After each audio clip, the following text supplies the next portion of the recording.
Because you guys like the Call of Duty review so much, I thought that I would keep the success by reviewing another famous FPS on console.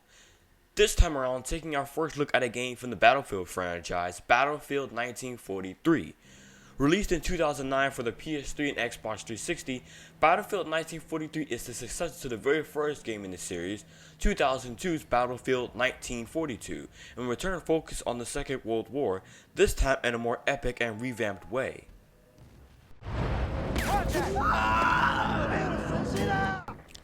Not gonna lie to you, I couldn't put this game down. Seriously, I have lots of recorded footage for this game that may not make it into this review. This game is a blast to play and can still be enjoyed in the modern day, but I'm getting ahead of myself.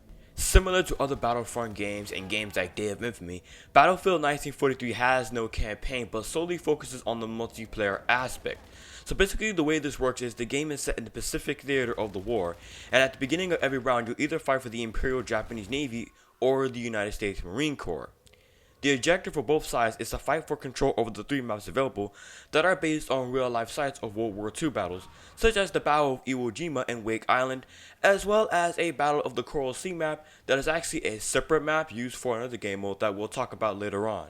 For now, let's just continue to discuss the main game mode, which consists of capturing areas around the three maps by raising its flag, which then adds to the points at the top of the screen.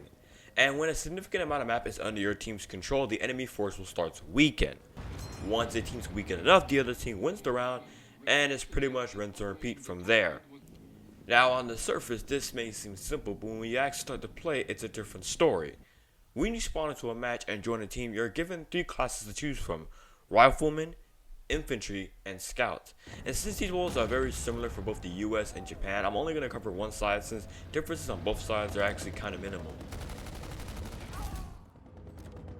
The Riflemen, of course, carry rifles and are anti-infantry, and can attack from mid to long range.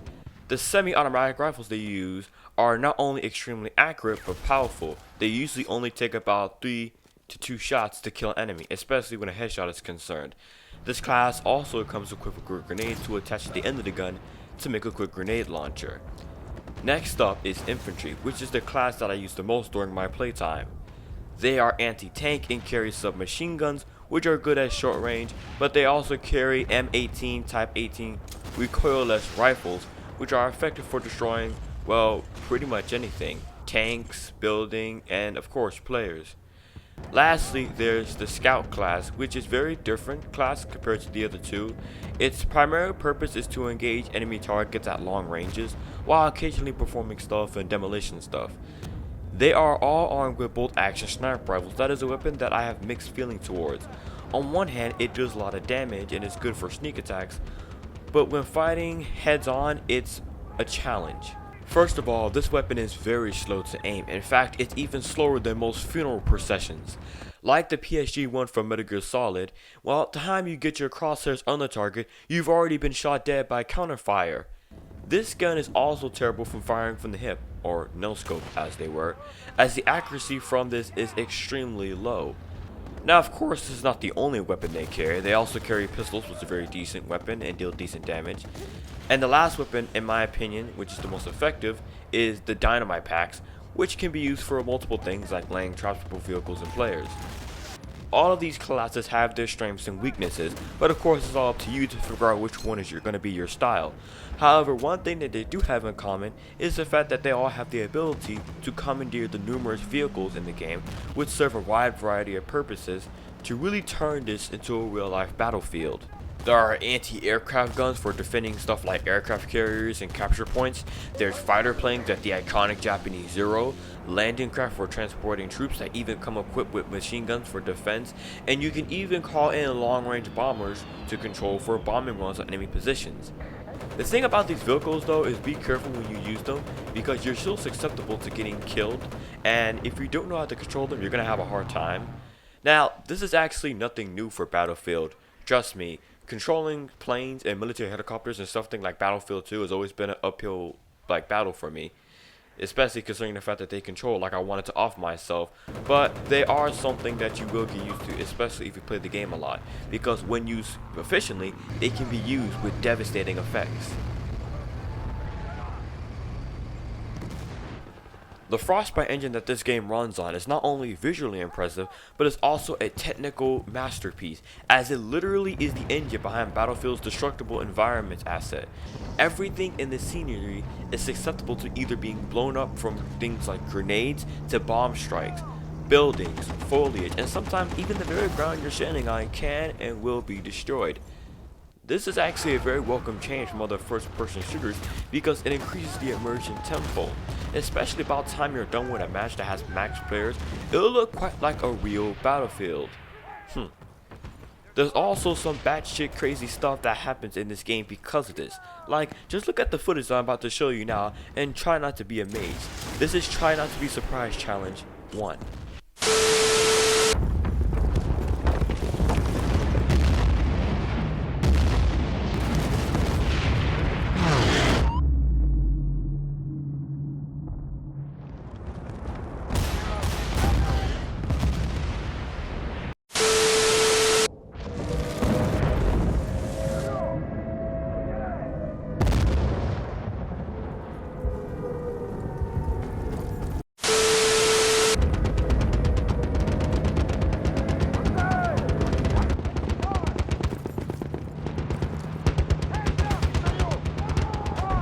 It's stuff like this that makes this game something else to play, because dying is very common.